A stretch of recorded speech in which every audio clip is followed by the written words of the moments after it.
Hello students, welcome to Kiran scholar channel. जैसा कि मैं अभी जस्ट आपको 10 मिनट पहले बोली थी कि जो है वो अब हम लोग जो है वो हिंदी का जो 12th का बिहार बोर्ड के एग्ज़ाम्स अभी जस्ट संपन्न हुए हैं 5 बजे। हम लोग उसका सोल्यूशन करेंगे और सॉल्व करेंगे उसका एनालिसिस करेंगे, एग्ज़ाम एनालिसिस करेंगे। तो मैं अपने प्रॉमिस के तहत जो है वो आपके सामने उपस्थित हूँ क्वेश्चन पेपर ले करके। और अब जो है वो हम लोग सबसे पहले एमसीक्यू देखेंगे और उसके बाद जो है वो हम लोग दूसरे प्रश्नों पर भी जो है वो विचार करेंगे। तो मैं एमसीक्यू बताने से पहले मैं आपको बताऊंगी कि इस क्वेश्चन हिंदी अनिवार्य जो था विषय, वो जो है वो उसका कोड जो है वो 306 था। और 306 कोड वाले जो है वो हिंदी अनिवार्य विषय आइए जो आर्ट्स के लिए थे, उसके तहत जो है वो दो खंड बनाए गए थे, खंड अ और खंड ब। खंड अ और खंड ब। खंड अ में जो है वो 100 क्वेश्चन थे वस्तुनिष्ठ, उसमें से आपको 50 करने थे। और उसके बाद खंड ब में जो है वो 6 क्वेश्चंस थे। 6 क्वेश्चंस जो है वो वस्तुनिष्ठ प्रश्न थे और उसके जो है वो समक्ष अंक निर्धारित किए गए थे, उसी के हिसाब से जो है आपको वो भी क्वेश्चंस हल करने थे। तो चलिए आइए हम लोग जो है वो अब देखते हैं एमसीक्यू क्वेश्चंस कि जो है वो क्या क्या क्वेश्चंस आए थे। वो ग्रामर के भी हैं और आपके पाठ्य पुस्तक के अंतर्गत भी हैं। तो पहला क्वेश्चन जो था वो था जल शब्द क्या है। जल शब्द जो है वो क्या है, पुल्लिंग है, स्त्रीलिंग है, उभयलिंग है और इनमें से कोई नहीं। तो जल शब्द जो है वो आपका पुल्लिंग होगा। उसके बाद देवता शब्द क्या है, पुल्लिंग है, स्त्रीलिंग है, उभयलिंग है, तो पुल्लिंग है। देवता शब्द जो है वो पुल्लिंग है। उसके बाद श्रद्धा शब्द का विलोम क्या है। 4 ऑप्शंस दिए गए हैं, ईर्ष्या, घृणा, वात्सल्य और भक्ति।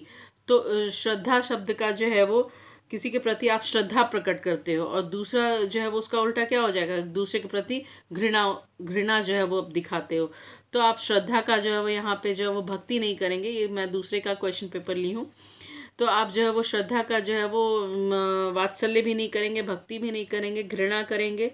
ठीक है, किसी का श्रद्धा करना और किसी से घृणा करना, तो ये विलोम हो जाएगा, उल्टा हो जाएगा। ठीक है।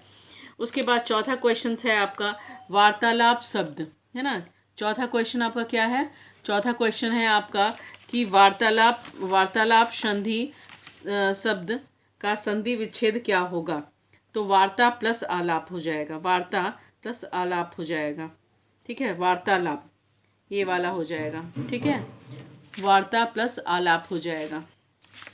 उसके बाद जो वो पांचवा क्वेश्चन है आपके पास, पांचवा क्वेश्चन है आपका सदवानी शब्द, यानी सदवानी सदवानी शब्द का संधि विच्छेद क्या होता है। तो सत्यवानी, सद जो है वो सत्य होगा और वाणी हो जाएगा, यानी कि सत्यवाणी हो जाएगा। ठीक है, सत्यवाणी शब्द सत्यवाणी शब्द हो जाएगा आपका। तो इसका जो है वो आपका सही आंसर जो ये सत्य नहीं, ये सत्यवाणी होगा, सत्यवाणी शब्द हो जाएगा। ठीक है। नयन का शब्द का संधि विच्छेद पूछ रहा है, तो ने प्लस अन्न होगा, ने प्लस अन्न शब्द जो है वो नयन शब्द का संधि विच्छेद होगा। करुणा शब्द का विशेषण पूछ रहा है, तो विशेषण जब करुणा को हमको गुण में दिखाना है तो कारुणिक हो जाएगा। ठीक है, जिसका मतलब होता है कोमल। ठीक है, कारुणिक, कारुणिक। तो ये 7 का जो है वो ए जो है वो सही आंसर होगा। उसके बाद 8वां नंबर है आपका कि जो है वो जड़ शब्द का विलोम, जड़ शब्द का जो है वो विलोम क्या होगा। जड़ शब्द का विलोम जो होगा वो चेतन होगा। जड़ शब्द का विलोम क्या हो जाएगा, चेतन हो जाएगा। खंडन मंडन आपने सुना होगा, तो खंडन शब्द का जो है वो विलोम क्या हो जाएगा, तो खंडन शब्द का विलोम जो है वो सही है, मंडन होगा। ठीक है, खंड का मतलब होता है टुकड़े करना, तो यहाँ अर्थ नहीं पूछ रहा है, और तोड़ना यहाँ ये अर्थ होता तब तो यहाँ होता है कि खंडन का अर्थ टुकड़े करना हो जाता सही, लेकिन यहाँ विलोम पूछ रहा है। ठीक है, तो विलोम इसका होगा मंडन कर।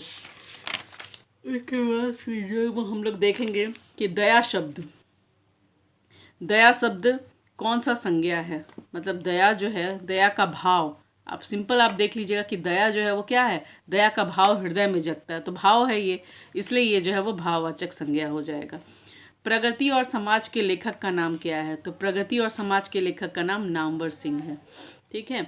उसके बाद उदय प्रकाश की रचना का क्या नाम है, तो उदय प्रकाश की रचना का नाम शिक्षा नहीं, तिरीच क्या है, शिक्षा है, तिरीच है, जूठन है, प्रगति और समाज है, तो तिरीच होगा। ठीक है, तिरीच जो होगा वो सही है कि उदय प्रकाश की रचना का नाम जो है वो क्या है, तिरीच है। उसके बाद नामवर सिंह का आलोचनात्मक निबंध कौन है? नामवर सिंह का आलोचनात्मक निबंध कौन सा है? तो नामवर सिंह का आलोचनात्मक निबंध जो है वो प्रगति और समाज है। हम लोग देखिए अभी जस्ट यहाँ पे एक ही क्वेश्चन को कैसे मोड़ के घुमा रहा है, आप ध्यान देंगे जरा, है ना, ध्यान से देखेंगे कि एक ही क्वेश्चन को जो है वो दो तरफ से जो है पूछा जा रहा है कि जो है वो यहाँ पे देखिए क्वेश्चन नंबर 11 में जो है प्रगति और समाज के लेखक का नाम पूछ लिया, तो आपका जो है वो क्या हो गया, नामवर सिंह हो गया। अब यहीं पे दूसरा क्वेश्चन पूछा नामवर सिंह की आलोचनात्मक निबंध कौन सी है, तो क्या है, प्रगति और समाज है।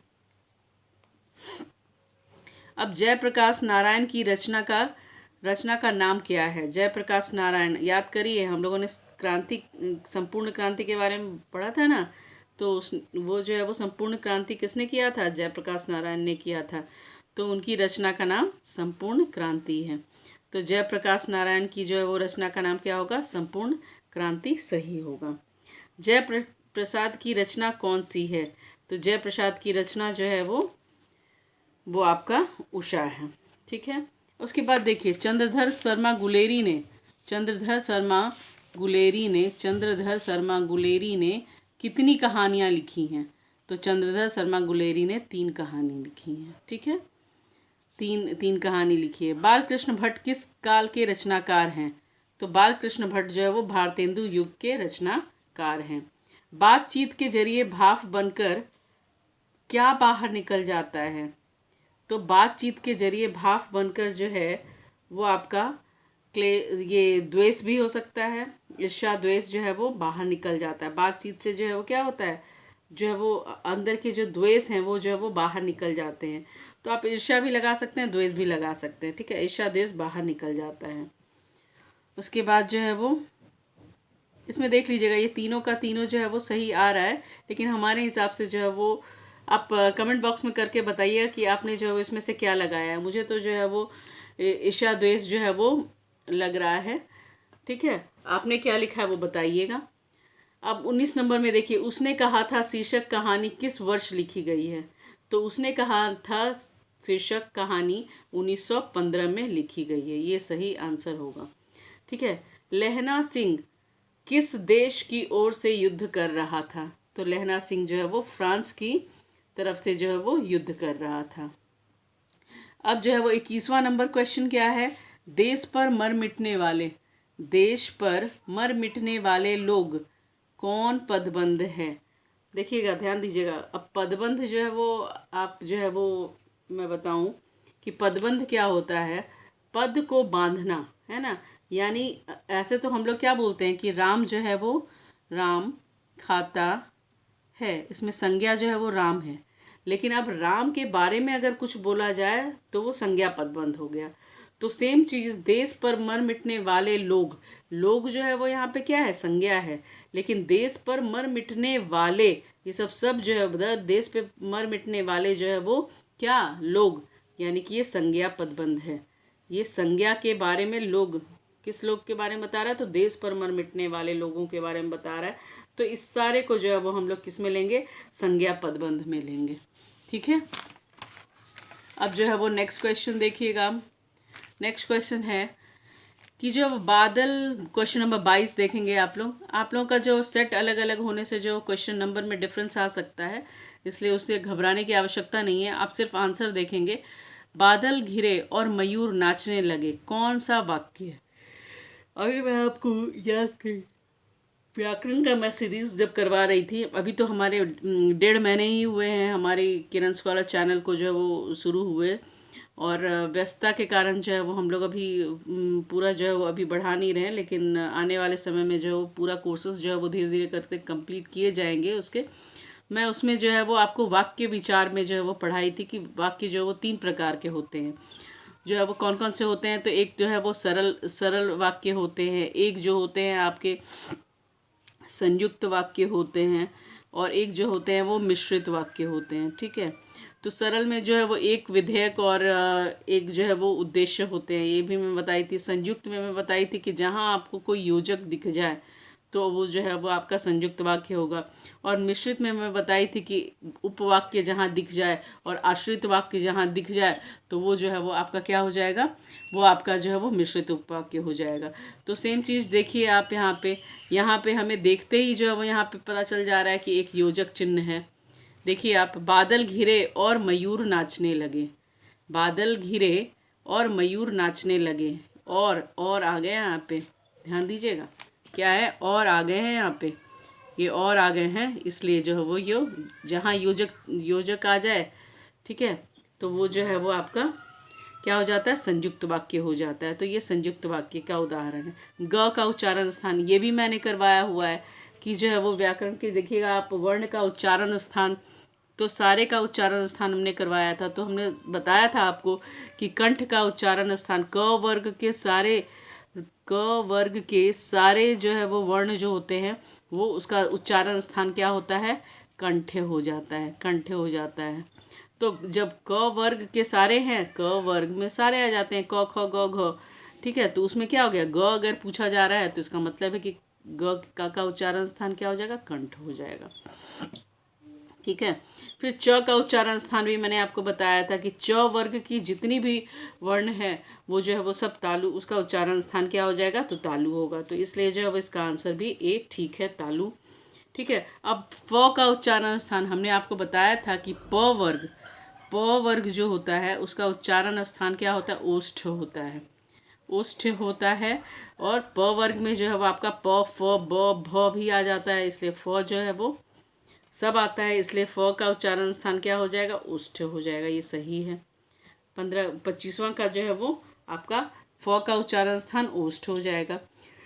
अब 16 में गुरु उपदेश शब्द का संधि विच्छेद क्या होगा, है ना। तो गुरु, अभी संधि विच्छेद जहाँ भी करेंगे तो हम देखेंगे कि दोनों का दोनों शब्द जो है वो ऐसा हम तोड़े जिससे कि उसका एक अर्थ निकले। तो गुरु का भी अर्थ निकल रहा है, उपदेश का भी अर्थ निकल रहा है, तो गुरु उपदेश जो है इसका सही संधि विच्छेद हो जाएगा। तो 26 का आंसर क्या होगा, सी हो जाएगा। अभी हताहत, अब संधि विच्छेद करना है कि हताहत शब्द का जो है वो हताहत का जो है वो संधि विच्छेद, हताहत का जो है वो संधि विच्छेद जो है वो क्या होगा, तो हत प्लस आहत जो है वो का संधि, हताहत का संधि विच्छेद सही हो जाएगा। 27 का सी। अब नकलची शब्द में प्रत्यय करना है। अभी मैं आपको प्रत्यय सेक्शन में पूरा प्रैक्टिस करवाई थी, 1 घंटे का विभिन्न प्रकार के प्रत्यय का जो है मैं क्लास में आपको करवाई हुई हूँ, और ये आपका प्लेलिस्ट में भी डाउनलोड किया हुआ है।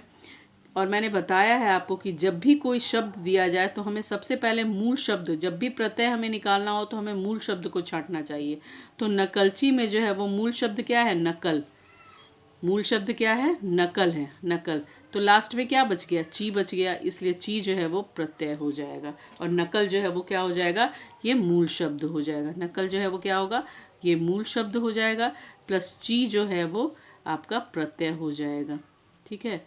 और नकल जो है वो मूल शब्द हो जाएगा। तो ची जो है वो आपका सही आंसर है, 28 का ए। उसके बाद फिर 29 का है, निम्न में से शुद्ध शब्द कौन से हैं। तो वाल्मीकि, अभिनेत्री है, देखिए अभिनेत्री ऐसे नहीं होता है, अभिनेत्री जो है वो ऐसे होता है, ठीक है। साहित्य जो है वो ऐसे नहीं होकर के साहित्य ऐसे होता है। संविधान ऐसे नहीं होकर के संविधान होता है। और वाल्मीकि तो सही है, इसका मतलब है कि 29 का जो है वो आंसर ए सही है। अब देखिए नायक का स्त्रीलिंग रूप जो है वो पूछा जा रहा है। तो नायक जो है वो का जो है वो नायिका, ए बिल्कुल सही है। नायकी नहीं होता है, नायकी भी नहीं होता है, इनमें से कोई भी नहीं होगा, नायिका होगा। तो 30 का आंसर ए सही हो जाएगा। अब जो है वो, अब आपका क्वेश्चन नंबर 31 है कि पलटन का विदूषक कौन था। तो पलटन का विदूषक जो था वो वजीरा सिंह था, पलटन का विदूषक वजीरा सिंह था। 31 का आंसर बी सही हो जाएगा। अब जो है वो देखिए नेक्स्ट क्वेश्चन हमारा क्या है, 32 क्वेश्चन है। क्वेश्चन नंबर क्या है, 32 है। 32 जो है वो क्या पूछ रहा है, माया किस शीर्षक पाठ की पात्रा है ना। तो माया जो है वो सिपाही की माँ की जो है वो पात्र है, ठीक है। उसके बाद 33 नंबर जो है वो आपके लिए ये होमवर्क है। आप हमें बताएंगे कि परमात्मा आपको सुखी रखे यह कथन किसका है? आगंतुक लड़की का है, पुरोहित का है, चौधरी का है या कुंती का है? ये आप होमवर्क हमें बताएंगे, ये आपका होमवर्क है। ठीक है। अब 34 का देखिए, 34 का सिपाही की माँ शीर्षक एकांकी किस संकलन का अंग है? ये भी आपका होमवर्क हो सकता है, लेकिन अभी आपके एग्जाम्स चल रहे हैं इसलिए सॉरी, मैं आपको ज़्यादा नहीं दूंगी। तो सिपाही की माँ शीर्षक एकांकी किस संकलन का अंग है? तो अंडे के छिलके तथा अन्य एकांकी का जो है वो ये संकलन है। ये बिल्कुल सही है, आंसर 34 का ए होगा। अब 35 पे आइए। 35 पे जब अशोक वाजपेयी ने राज्य की सेवा किस रूप में की थी? अशोक वाजपेयी ने राज्य की सेवा किस रूप में की थी? आलोचक के रूप में, अर्थशास्त्री के रूप में, राजनीतिक के रूप में, भारत प्रशासनिक सेवा के रूप में? तो भारतीय प्रशासनिक सेवा के रूप में अशोक वाजपेयी ने क्या की थी? राज्य की सेवा की थी। ये सही आंसर हो जाएगा। अभी 36 का देखिए, विनोद कुमार शुक्ल को 1999 ईस्वी में कौन पुरस्कार मिला था? तो विनोद कुमार शुक्ल को जो है वो साहित्य अकादमी पुरस्कार मिला था। साहित्य अकादमी पुरस्कार जो है वो सही हो जाएगा। 36 का बी आंसर सही होगा। विनोद कुमार शुक्ल का जन्म स्थान कहाँ था? तो विनोद कुमार शुक्ल का जन्म स्थान जो था वो राजनांदगांव, छत्तीसगढ़, बिल्कुल सही है। राजनांदगांव छत्तीसगढ़ में था। राजनांदगांव छत्तीसगढ़ में था। ठीक है। विनोद कुमार शुक्ल का जो है वो जन्म स्थान कहाँ था? विनोद कुमार शुक्ल का जन्म स्थान कहाँ था? तो राजनांदगांव छत्तीसगढ़ में था। ठीक है। अब आइए, रघुवीर सहाय जी का जन्म स्थान जो है वो कहाँ है? रघुवीर सहाय जी का जन्म स्थान कहाँ है? तो लखनऊ, उत्तर प्रदेश में रघुवीर सहाय जी का जन्म स्थान है। रघुवीर सहाय को उसकी किस कृति पर साहित्य अकादमी पुरस्कार मिला था? तो रघुवीर सहाय की बहुत सारी जो है वो रचनाएं हैं जो बहुत प्रसिद्ध हैं, जैसे कि आत्महत्या के विरुद्ध, सीढ़ियों पर धूप, लोग भूल गए हैं, लेकिन साहित्य अकादमी पुरस्कार उन्हें लोग भूल गए के लिए मिला था। उसके बाद मुक्तिबोध ने एमए किस विषय में किया था? है ना।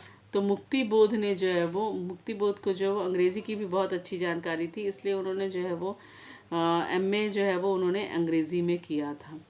ठीक है। लाल पीला होना मुहावरे का अर्थ क्या है? तो लाल पीले होना मुहावरे का अर्थ है क्रोध करना। बिल्कुल है। 41 का आंसर ए होगा। लोहे के चने चबाना मुहावरे का क्या अर्थ है? सुदृढ़ बनना, कठिन परिश्रम करना, कठिनाई में फंसना और अधीनता स्वीकार करना नहीं। लोहे के चने चबाना यानी कि कठिन परिश्रम करना, कठिनाई में फंसना नहीं। लोहे के चने चबाना यानी कि जो है वो बहुत ही अथक प्रयास करना, कठिन परिश्रम करना। कठिन परिश्रम का क्या अर्थ है? तो कठिन परिश्रम करना इसका अर्थ है।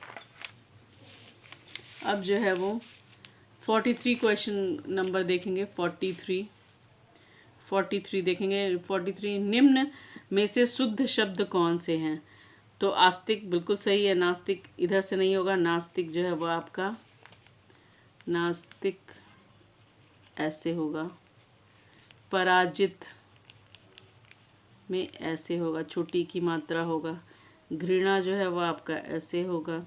आस्तिक बिल्कुल सही है, इसलिए 43 का आंसर ए सही है। लड़ाका शब्द में प्रत्यय क्या है?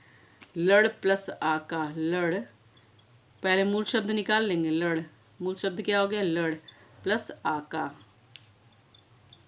लड़ाका। या लड़ा भी कर सकते हैं हम, लड़ा प्लस आका, लड़ाका। ठीक है। मूल शब्द निकालेंगे पहले हम, उसके बाद जो है वो तो आका जो है वो आपका सही उत्तर हो जाएगा। चचेरा में चाचा प्लस एरा यानी कि एरा जो है वो आपका प्रत्यय होगा चचेरा में। 45 का आंसर सी सही होगा। ठीक है। 45 का आंसर सी सही होगा। अब 46 पे आ जाए। तो टिकाऊ शब्द में प्रत्यय क्या है? टिक प्लस आऊ, तो आऊ जो है वो प्रत्यय होगा। और टिकाऊ में क्या हो जाएगा अगर संधि विच्छेद करेंगे तो प्लस टिक प्लस आऊ, तो ये आऊ जो है वो प्रत्यय हो गया और ये जो है वो मूल शब्द हो गया। अभी पराकाष्ठा में उपसर्ग क्या है? तो उपसर्ग परा जो है वो उपसर्ग है आपका पराकाष्ठा में। पराकाष्ठा में जो है वो परा उपसर्ग ए का जो है वो बिल्कुल सही है। अभी देखिए 48 नंबर, निहार शब्द में उपसर्ग क्या है? निहार शब्द 48 का देखेंगे आप कि निहार शब्द में उपसर्ग क्या है? तो निर जो है नी और र हलंत यानी आधा र जो है और प्लस आहार, इसका संधि विच्छेद होगा। और अगर उपसर्ग सिर्फ निर होगा। ठीक है, अब जो है वो 49 देखेंगे, दुर्बल शब्द में उपसर्ग क्या है? तो मैं आपको सबसे पहले बताई थी कि मूल शब्द में जो आगे जुड़ता है वो उपसर्ग होता है। तो सेम चीज़ है, ये बल जो है इसका मूल शब्द हो गया। और दूर जो है दूर, यहाँ पे देखिएगा, यहाँ पे सिर्फ आपका दूर दिया हुआ, लेकिन दूर नहीं, ये हलंत भी होगा क्योंकि आधा रो होगा ये। ठीक है, यानी कि बी आंसर आपका सही होगा। अभी हिंदी में पदबंध कितने हैं पूछा जा रहा है। तो हिंदी में पदबंध जो है, जो हम लोग पढ़े ना कि संज्ञा पदबंध, सर्वनाम पदबंध, क्रिया पदबंध, विशेषण पदबंध, इसी तरह जो है वो आपके पदबंध की अगर संख्या पूछी जाए तो पदबंध की संख्या 5 है। ठीक है, उसके बाद फिर ये चरम व्यक्तिकता ही परम सामाजिकता है किस शीर्षक पाठ की पंक्ति है? हमारे हिसाब से जो ये प्रगति और समाज की है, लेकिन आप ढूंढिएगा। अगर अगर आपको लग रहा है कि ये जो है वो इसमें दूसरा ऑप्शन होना चाहिए तो आप मुझे कमेंट बॉक्स में बता सकते हैं, लेकिन हमारे हिसाब से शायद ये प्रगति और समाज का ही पंक्ति है। ठीक है, उसके अंतोन चेखव किस देश के रहने वाले थे? अंतोन चेखव किस देश के रहने वाले थे? तो अंतोन चेखव जो है वो रूस के रहने वाले थे। ठीक है, 52 का जो है वो क्या हो जाएगा? 52 का रूस हो जाएगा। अभी जयशंकर प्रसाद का निधन कब हुआ था? जयशंकर प्रसाद का निधन 1937 में हुआ था। ठीक है, यानी 53 का आंसर क्या हो जाएगा? ए हो जाएगा 53 का, कि जयशंकर प्रसाद का निधन कब हुआ था। तो इसका उत्तर हो जाएगा आपका कि जयशंकर प्रसाद का जो है वो निधन जो है वो 1937 में हुआ था। और दूसरा ऑप्शन है 1950, 1999, 2010। तो इसमें इसका सही उत्तर हो जाएगा वो होगा आपका 1937। अब जो है वो नेक्स्ट क्वेश्चन देखेंगे, 54 देखते हैं। तुलसीदास का स्थायी निवास स्थान कौन सा था? तो तुलसीदास का स्थायी निवास स्थान काशी था। सूरदास का जन्मस्थली कहाँ था? तो सीही था। ठीक है, उसके बाद जो है वो अशोक वाजपेयी किस काल के कवि थे? तो अशोक वाजपेयी जो थे वे आधुनिक काल के कवि थे। 56 का डी हो जाएगा। अधिनायक कैसी कविता है? तो अधिनायक जो है वो व्यंग्य कविता है। अधिनायक क्या है? व्यंग्य कविता है। उसके बाद जो है वो आपका नेक्स्ट क्वेश्चन है 28, हार और जीत किस प्रकार की रचना है? तो हार और जीत जो है वो गद्य गीत है। हार और जीत क्या है? गद्य गीत है। उसके बाद आपका क्वेश्चन है 59 नंबर पे हम लोग आ गए हैं। बालकृष्ण भट्ट की माता का नाम क्या नाम है? तो पार्वती देवी जो है वो बालकृष्ण भट्ट की माता जी का नाम था। निबंध लेखन की दृष्टि से भारतेंदु युग कैसा था? तो प्रगतिशील था। प्रगतिशील भी बोल सकते हैं हम लोग, उर्वरक भी बोल सकते हैं, क्योंकि उसमें निबंध का जो है वो विकास अच्छा हो रहा था। उसके बाद जो वो निम्नलिखित में से दलित आत्मकथा शीर्षक पाठ कौन सा है? तो जूठन है। ओम प्रकाश वाल्मीकि की आप जानते हैं, ओम प्रकाश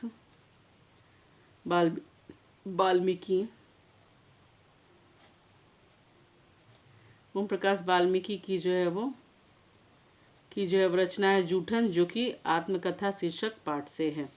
उसने कहा था शीर्षक कहानी में किस शहर का चित्रण किया गया है? तो अमृतसर का चित्रण किया गया है। 63 कुड़माई का क्या अर्थ होता है? कुड़माई का अर्थ क्या होता है? तो विवाह के पहले होने वाले नियम को जो है वो हम लोग पंजाबी में कुड़माई बोलते हैं। तो उस हिसाब से जो वो विवाह नहीं हम करेंगे, हम लोग मंगनी या सगाई अगर होगा तो वो डालेंगे। तो यहाँ मंगनी दी हुई है तो हम लोग मंगनी कहेंगे। गौना तो आपका बाद में होता है, और तिलक जो है वो तिलकोत्सव होता है, लेकिन हम लोग इसको मंगनी डालेंगे। विवाह के पहले जो है वो मंगनी होता है। तो नेक्स्ट क्वेश्चन अब आएंगे हम लोग 64 नंबर पे। ठीक है, 64 नंबर पे आएंगे कि लोकनायक किसे कहा जाता है? तो लोकनायक जयप्रकाश नारायण को कहा जाता है। बिल्कुल सही आंसर है 64 का। अभी 65 में क्या है देखिए, नारी और नर एक ही द्रव्य की ढली दो प्रतिमाएं हैं। ये आप याद करिए, रामधारी सिंह दिनकर ने क्या लिखा था? अर्धनारीश्वर, उसी की ये पंक्ति है। आपका 65 का जो है वो रामधारी सिंह दिनकर अर्धनारीश्वर होगा। ठीक है। ओ सदा नीरा शीर्षक पाठ का संबंध किस विधा से है? तो ये निबंध है। ठीक है। चौर कैसे ताल है? तो चौर जो है वो उथले ताल है। चौर कैसे हैं? उथले ताल है। रामपुरवा कहाँ है? तो आप इसका जो है वो आप उत्तर एग्ज़ाम के बाद मुझे कमेंट बॉक्स में बताएंगे कि रामपुरवा जो है वो कहाँ है। ये जनरली जो बिहार और नेपाल के बॉर्डर के समीप अवस्थित है, लेकिन रामपुरवा कहाँ अवस्थित है? भितरहवा के पास, सिमरिया के पास, नवगछिया के पास कि देहरादून के पास? इसका सही उत्तर आप कमेंट बॉक्स में हमें बताएंगे। उसके बाद फिर गंडक नदी का जल सदियों से कैसा रहा है? तो आपको मालूम होगा कि गंडक नदी जो है वो बिहार की जो है वो शोक नदी कहलाती है। क्यों? क्योंकि वो जो है वो बहती हुई जो है वो बाढ़ लेके आती है, जिसके कारण हम उसे जो है वो क्या कहते हैं? चंचल कहते हैं, चंचला कहते हैं। तो गंडक नदी का जल जो है वो सदियों से कैसा रहा है? तो चंचल रहा है। सही उत्तर हो जाएगा ए। अभी नेक्स्ट में आएंगे हम लोग इधर, सिपाही की माँ। क्वेश्चन नंबर है आपका 70। ठीक है, आपका 70 है कि सिपाही की माँ जो है वो कि माँ निम्नांकित में से कौन है? तो सिपाही की माँ जो है वो बिस्नी है। माँ उसके भय से अपने लाल को गोद से नहीं उतार रही थी। तो इसका सही आंसर क्या होगा? आप जो है वो इसे भी जो है वो हमें कमेंट बॉक्स में बताएंगे कि जो मिट्टी के लगने के भय से नहीं उतार रही थी कि गिरने के डर से नहीं उतार रही थी। आप इसका भी आंसर, इजी आंसर है, आप इसको भी बताएंगे हमें कमेंट बॉक्स में। पुत्र वियोग में माँ का जीवन कैसा हो गया था? चलिए ये नहीं देती हूँ। पुत्र वियोग में जो है वो माँ का हाल क्या खुशहाल होगा? नहीं। सुखमय होगा? नहीं। आनंदित होगा? नहीं। तो क्या है? सूना सूना होगा। सही आंसर है। ठीक है। उसके बाद जूठन शीर्षक पाठ हिंदी साहित्य की कौन सी विधा है? ये देखिए, जूठन से जो आपका दूसरा क्वेश्चन आ रहा है ये आत्मकथा है। तो आपका आंसर क्या हो जाएगा? 73 का जो है वो आंसर डी हो जाएगा। कलीराम हेडमास्टर किस पठित पाठ का पात्र है? कलीराम हेडमास्टर किस पठित पाठ का पात्र है? तो जूठन का जो है वो पात्र है। ठीक है। उसके बाद जो है वो आपका 75वां क्वेश्चन है, नामवर सिंह के ललित निबंध का नाम क्या है? तो नामवर सिंह के ललित निबंध का नाम जो है वो बकलम खुद है। बकलम खुद है। ठीक। अब हम लोग नेक्स्ट देखेंगे 76 नंबर, अंडे के छिलके के रचनाकार का नाम क्या है? तो अंडे के छिलके के रचनाकार जो है वो मोहन राकेश जी हैं। 76 का जो है वो ए आंसर सही होगा। क्लर्क की मौत के लेखक का नाम क्या है? तो क्लर्क की मौत के लेखक का नाम अंतोन चेखव है। ठीक है, ए हो जाएगा आंसर। ज्ञानेंद्र पति के माता पिता का नाम क्या है? तो सरला देवी एवं देवेंद्र प्रसाद चौबे। सरला देवी एवं देवेंद्र प्रसाद चौबे जो है वो ज्ञानेंद्र पति के माता पिता का नाम है। रघुवीर सहाय के पिता क्या थे? तो अध्यापक थे, शिक्षक थे। ठीक है, तो 79 का उत्तर क्या हो जाएगा? शिक्षक थे। डरा हुआ मन बेमन जिसका बाजा रोज बजता है, यह पंक्ति किस शीर्षक कविता से ली गई है? तो ये अधिनायक से ली गई है। 80 का जो है वो क्या हो जाएगा? आंसर बी हो जाएगा। चलिए अब जो है वो 81 पे आते हैं हम लोग। बोधा सिंह के पिता का नाम क्या था? तो बोधा सिंह के पिता का नाम हजारा सिंह था। उसके बाद फिर 82 में आएंगे। एक अकालिया सिख कितने के बराबर होता है? तो एक अकालिया सिख 1.25 लाख के बराबर होता है। अभी छात्र आंदोलन का नेतृत्व स्वीकार करते समय जयप्रकाश नारायण की स्थिति कैसी थी? तो आप ध्यान दीजिएगा, 1774 में जो है वो क्या हुआ था? छात्र आंदोलन का नेतृत्व जो है वो संभाला था, और उनका जन्म जो है वो शायद 1904 या 7 में हुआ था। यानी 70 वर्ष के करीब के जो है वो थे जब उन्होंने छात्र आंदोलन के नेतृत्व को का स्वीकार किया था। तो नो डाउट जो है वो क्या होंगे? वो बुढ़ापा और बीमारी होगी उनकी। ठीक है, तो आप इसमें आप कंफर्म करेंगे कि क्या है इसमें, बुढ़ापा और बीमारी है कि कौन सा ऑप्शन सही होगा? आप कमेंट करके बताएंगे। युवक तो वो थे नहीं, क्योंकि जो है वो 1904 या 7 में उनका जन्म हुआ था।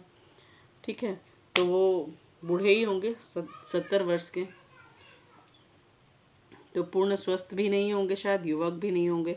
आप इसका जो है वो मुझे, अगर जिन्हें भी मालूम, आप हमें कमेंट बॉक्स में आंसर बताएंगे। 84 का, दल विहीन लोकतंत्र किसका मूल उद्देश्य था? तो दल विहीन लोकतंत्र का जो है वो सर्वोदय सिद्धांत पर आधारित था, और इसका मूल उद्देश्य जो है वो मार्क्सवाद और लेनिनवाद था। ये आंसर सही हो जाएगा। 85 पे आएंगे। प्रिंस क्रोपोटकिन किस विषय के विद्वान थे?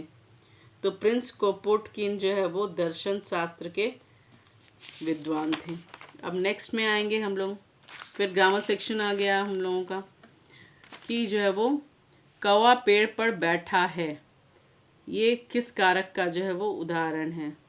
ठीक है, पर बैठा है तो कर्ता तो होगा नहीं, कर्ता ने है ही नहीं यहाँ पे, कर्ता ने कर्म को भी नहीं है, ये भी नहीं होगा, संबोधन हे हो अरे है नहीं, तो अधिकरण बच गया, यानी कि ए आंसर होगा 86 का। कौवा पेड़ पे बैठ गया किस कारक का बोध कराता है या किसका उदाहरण है? तो अधिकरण का है। हे भगवान इस गरीब की रक्षा कर किस कारक का उदाहरण है? हे भगवान, संबोधन हो रहा है ना, तो संबोधन हो जाएगा। ये देखिए, ठीक है, संबंध नहीं संबोधन। जहाँ विश्व में आदि बोधक हो, आह वाह, सब संबोधन हो जाता है। अब आइए 87 के बाद 88 पे, मोहन जाता है किस काल का उदाहरण? वर्तमान, सामान्य वर्तमान काल का, बिल्कुल सही, ये आंसर होगा। 89 का, श्याम ने खाया, खाया यानी कि खा लिया है उन्होंने, खाया यानी भूतकाल हो जाएगा, बिल्कुल सही, 89 का ए आंसर होगा। सभा शब्द, सभा जो है अभी क्या है? सभा शब्द, सभा शब्द क्या है? तो सभा शब्द जो है वो क्या है? आपका स्त्रीलिंग है। सभा शब्द स्त्रीलिंग है। भरी सभा में उसकी बेइज्जती हुई, ठीक है, तो स्त्रीलिंग। हुई, हुई, हुआ नहीं, हुई, ठीक है। अब 91 पे आएंगे। तांबा शब्द कौन सा संज्ञा है? तांबा शब्द कौन सा संज्ञा है? तो तांबा यानी कि हम लोग कोई भी धातु का और द्रव्य को, सबको हम लोग नापते हैं, वो सब द्रव्य में आते हैं, इसलिए जो है द्रव्यवाचक हो जाएगा। राज्यपाल शब्द कौन सा संज्ञा है? राज्यपाल, राज्य का पाल, तो एक राज्यपाल तो होता नहीं है, तो ये जातिवाचक होगा। बहुत सारे राज्य के जो है वो जो होते हैं, रक्षक होते हैं, जो प्रथम पुरुष होते हैं प्रत्येक राज्य के, उसे उन्हें राज्यपाल कहा, जो ये जातिवाचक संज्ञा होगा, समूहवाचक नहीं होगा। सूरदास शब्द संज्ञा कौन सा है? सूरदास जो है वो अपने आप में जो है वो एक पर्सनल इंसान थे, इसलिए हम उसे जो है वो व्यक्तिवाचक कहेंगे। दूसरा सूरदास नहीं हुआ है, इसलिए ये व्यक्तिवाचक में होंगे। कवि श्रेष्ठ, कवि में श्रेष्ठ यानी तत्पुरुष समास, 94 का। 95 का, चक्रपाणी शब्द है ना, चक्रपाणी शब्द में कौन सा समास है? तो मैं आपको सबसे पहले बताई थी, है ना, जिनके पानी में है चक्र, यानी कि जिनके हाथ में है चक्र, कौन हो गए? विष्णु। जहाँ विशेष अर्थ निकले, तो जहाँ ब से बहुव्रीहि, ब से विशेष, तो जहाँ विशेष अर्थ निकले वहाँ पे क्या हो जाएगा, बहुव्रीहि हो जाएगा। तो चक्रपाणी यानी जिसके हाथ में है चक्र, यानी विष्णु, यानी विष्णु, तो बहुव्रीहि हो जाएगा। जहाँ विशेष अर्थ निकले, प्रथम पद और द्वितीय पद ही महत्वपूर्ण नहीं हो, बल्कि जो है वो क्या हो, एक तीसरा पद भी जो है वो की तरफ संकेत हो, वो और पता चले, उसको जो है वो हम लोग क्या कहते हैं, बहुव्रीहि समास कहते हैं। ठीक है। आज जन्म। अब आइए, मैंने आपको अव्ययी समास, अभी आप ग्रामर सेक्शन का अगर मेरा सीरीज़ देखेंगे किरण स्कॉलर का, तो मैं समास भी बहुत शॉर्ट में और बहुत ही संक्षेप में 10 मिनट का वीडियो है और मैं पहचानने का तरीका बताई थी आपको। उसमें मैंने बताया था, अव्ययी भाव के बारे में भी बताया था कि वह शब्द जिस पर जो है वो क्रिया, लिंग, विशेषण आदि का प्रभाव नहीं पड़े, जो जिसमें विकार उत्पन्न नहीं हो, वो सब जो है वो क्या हो जाते हैं, वो अव्ययी भाव होते हैं। यानी कि क्रिया विशेषण जो होते हैं, वो सारे क्रिया विशेषण जो है वो अव्ययी भाव होते हैं। तो आजन्म शब्द में क्या होगा, अव्ययी भाव होगा, क्योंकि आजन्म अगर शब्द का प्रयोग कर दिया जाए तो यानी जीवन भर। ठीक है। तो अगर, तो इसी से जो है वो आप अव्ययी भाव लगा सकते हैं। अगर समझाने के लिए आप कहेंगे तो मैं बताऊंगी आपको कि आजन्म शब्द जो है वो, जैसे तुम लोग आजन्म जो है वो जीवित रहोगे, मैं आजन्म जीवित रहूँगा। तो देखिए आजन्म में लिंग मैं और तुम हो गया, लेकिन जो है वो क्या हुआ, प्रथम पुरुष और द्वितीय पुरुष भी हो गया, लेकिन इसमें जो है वो आजन्म शब्द में कोई भी विकार उत्पन्न नहीं हुआ, इसलिए इसे अव्ययी भाव समास कहेंगे। आप इसका डिस्क्रिप्शन जा कर के देख सकते हैं, मैं प्लेलिस्ट बना दी हूँ हिंदी व्याकरण सीरीज़ का, उसमें और भी जो है वो 12th के जो है वो बहुत सारे मटेरियल्स मुझे डालने बाकी हैं। अभी मैं सारा तैयार कर चुकी हूँ, वो अब मैं धीरे धीरे करके जो है वो डालती जाऊँगी। अभी बहुत कम समय था और इसी कम समय में रिपब्लिक डे का भी तैयारी करना था, और जो है वो बहुत सारे वीडियोस को जो है वो अपलोड करना, एडिट करना और फिर डालना काफ़ी समय वाली बात होती है, इसलिए जो थोड़ा सा जो है वो अभी मैं उस पर कम समय दे पा रही हूँ। लेकिन बहुत जल्दी जो है वो एग्ज़ाम के बाद जो है वो बहुत रफ्तार पकड़ने वाला है और आपका 9, 10, 11, 12 का सिलेबस जो भी कवर होगा। तो आप जो है वो किरण स्कॉलर पे बने रहें। ठीक है। अभी देखिए, आजन्म हो गया आपका अव्ययी भाव समास। तो आइए अब हम लोगों का एंड होने वाला है। हाथ पैर शब्द में कौन सा समास है, तो मैं आपको पहले भी ट्रिक वाले में भी बताई हूँ कि जहाँ डैश दिख जाए, इसका मतलब इधर वाला पद भी प्रधान है और इधर वाला पद भी प्रधान है, यानी दोनों प्रधान है। दोनों में द्वंद्व है कि कौन सा प्रधान है, तो दोनों प्रधान है। तो द्वंद्व हो रहा है ना कि कौन प्रधान, ये प्रधान कि ये प्रधान, नहीं, दोनों ही प्रधान, तो द्वंद्व से द्वंद्व। ठीक है। यानी कि जहाँ डैश दिख जाए यानी कि द्वंद्व, तो आपको तुरंत द्वंद्व पे टिक लगा देनी है, यानी ये भी महत्वपूर्ण है, ये भी महत्वपूर्ण है। जैसे और एग्जाम्पल में ले ले, माता पिता, पाप पुण्य। ठीक है। जन्म मृत्यु, जहाँ डैश दिख जाए आप जो है वो द्वंद्व पे आप लगा देंगे, और जहाँ संख्या दिख जाए वो आप द्विगु पे डाल देंगे। तो इस प्रकार से 97 का आंसर जो है वो द्वंद्व हो जाएगा, बी। अभी 98 का जो सफल का विलोम शब्द क्या होगा, तो सफल का विलोम शब्द विफल होगा, आंसर सी सही हो जाएगा। प्रशंसा शब्द का विलोम शब्द क्या होगा, तो प्रशंसा शब्द का विलोम शब्द निंदा होगा। पीठ दिखाना यानी मुहावरे का अर्थ क्या होगा, तो हार कर भाग जाना। ठीक है। इस प्रकार जो है वो आपका MCQ जो है वो कंप्लीट हो गया है।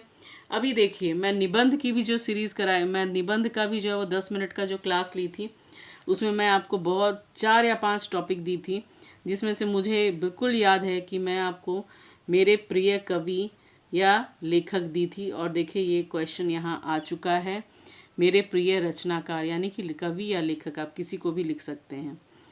तो इस प्रकार जो वो निबंध 8 नंबर का है, मैं आपको सारा तरीका भी बता चुकी हूँ कि 3 पार्ट होते हैं निबंध के, प्रारंभिक पार्ट, मध्य पार्ट और अंतिम पार्ट। प्रारंभिक पार्ट में जो इंट्रोडक्टरी पार्ट होता है, आपको मैं 4K फॉर्मूला भी समझा चुकी हूँ, और जो भी जो है वो इसको देखे होंगे वो काफ़ी लाभान्वित हुए होंगे, और उससे जो है वो, और जो नहीं देखे हैं वो कृपया देख लें, क्योंकि ये सिर्फ 12th के लिए ही नहीं, आगे के सारे एग्ज़ाम्स के लिए ये व्याकरण सीरीज़ जो है आपके लिए बहुत ही महत्वपूर्ण होने वाला है।